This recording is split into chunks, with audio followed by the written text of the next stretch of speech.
অন্ত পৰিব গৈ আছে 24 ঘণ্টা পাছতে নগাঁও জিলাৰ কচুৱা 4খনকৈ আল্ট্ৰাবাছৰ খেলখনৰ ফলাফল ঘোষণা কৰা হ'ব আৰু মাত্ৰ 24টা ঘণ্টা পাছতেই কোনে লাভ কৰিব 4খনকৈ আল্ট্ৰাবাছ কোনে লাভ কৰিব মহিন্দ্ৰা থাৰ কোনে লাভ কৰিব বেলেনো ৱেগনাৰ চেলেৰিও যি বিলাসী বাহন আছে যি পুৰস্কাৰ আছে সেইসমূহ পুৰস্কাৰৰ বিজেতাসকল কোন হ'ব ইয়াকে লৈ যথেষ্ট উৎকণ্ঠা এতিয়া বাঢ়ি গৈছে যিসকলে কুপন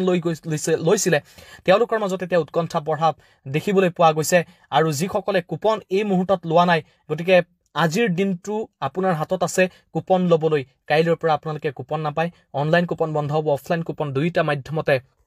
বন্ধ হ'ব গতিকে যিমান পাৰে আজিৰ দিনটোত আপুনি এখন কুপন লৈ লওক 150 টকা এখন কুপনৰ দাম 4খনকৈ আল্ট্ৰাবাছে আছে কেইবাখনো বিলাসী বাহন আছে গতিকে এইবাৰ হয়তো আপোনাৰ ভাগ্য উদয়ো হ'ব পাৰে এবাৰ শেষ বহিৰ কুপন ক্ৰয় কৰি আপুনি আপোনাৰ ভাগ্য পৰীক্ষা কৰি চাওক পলম নকৰিব পলম কৰিলে কুপন আপোনালোকে নাপাব যেহেতু আজিৰ দিনটোৰ কাৰণে কুপন এভেইলেবল আছে কাইলৈৰ পৰা সম্পূৰ্ণৰূপে কুপন বন্ধ হ'ব যেহেতু কুপনৰ পৰিমাণ যথেষ্ট সীমিত হৈ আহিছে